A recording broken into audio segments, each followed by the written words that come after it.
तुम्हाला काय वाटलं पाऊस पडतोय? पाऊस नाही, मासे फ्राय होत आहेत. तर आज आपण पाहूया बांगडा फिश फ्राय कसा करायचा ते. तर चला पाहूया रेसिपी आणि इन्ग्रेडियंट्स. तर आता आपण आपलं मॅरिनेशन स्टार्ट करू. तर मॅरिनेशनसाठी म्हणजे काय, हे आपले बांगडे स्वच्छ धुवून घेतलेले आहेत आपण. तर त्याच्यामध्ये 1 बाय 1 सगळे पदार्थ हे टाकायचे. तर आपण हा लिंबू 2 भागात कापलाय. तर लिंबू आपण आधी त्यावर पिळूया. लिंबामुळे माशाचा उग्र जो वास असतो स्ट्रॉंग एक, तो निघून जातो. आता आपण टाकतोय हे कोकमाचा आगळ. आता टाकतोय मीठ, तिखट 1 टीस्पून तिखट, अर्धा टीस्पून हळद आणि 1 टीस्पून ऑइल.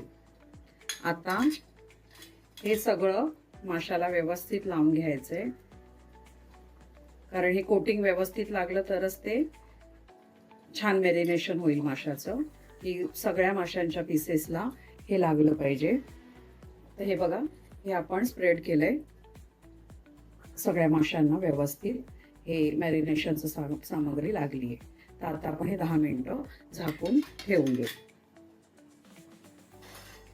तर हे आता असं झाकलेलं राहू दे, आपण बाकीचा स्वयंपाक बघू. तर आता आपण 10 मिनिटं होऊन गेली आहेत. ॲक्च्युली अर्धा तास झालाय, पण ठीक आहे. तर आपलं मॅरिनेशनला ठेवलेले हे जे बांगडे आहेत ते रेडी आहेत आता तळण्यासाठी.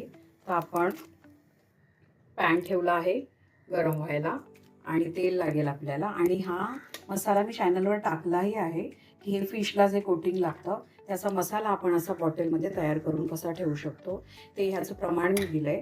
तर तो मसाला ह्या बॉटलमधून 4 चमचे मसाला काढून घेतलेला आहे. तर आता डायरेक्ट फिश या मसाल्यामध्ये घोळवून आपल्याला तळायचं आहे. तर पॅन आपला तापला आहे, तर आपण त्यावर तेल घालू. तेल छान असू दे. आणि आता 1 बाय 1 एक फिश घेऊन, बघा म्हणून म्हटलं हा मसाला हँडी असेल ना तर आपले फिश फ्राय करणं काही कठीण नाही आहे.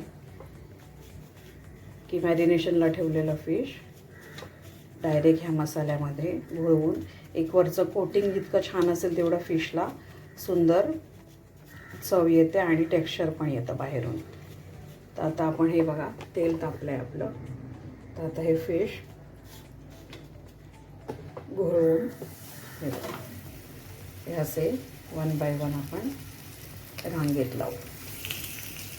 असे सगळे फिश अशावर लेअरने लावून घेऊया आपण.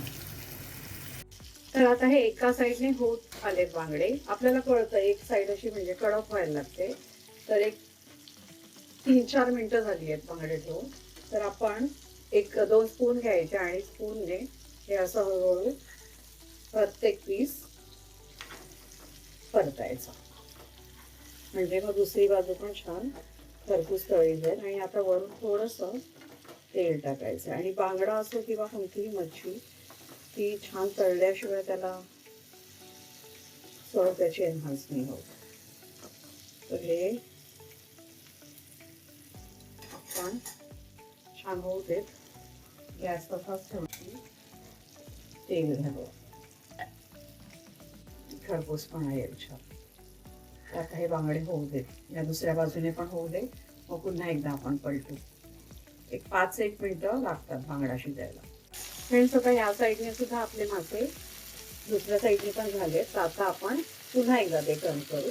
तर हे बघा चमच्याच्या सहाय्याने, आणि कडकपणा जाणवतो. जसे फ्राय होत येतात ना तसं माशाचं टेक्स्चर थोडं कडक होतं. मग आपल्याला स्वतःला फील होतं की हो झालं. आणि एक छान सुगंध दरवळतो.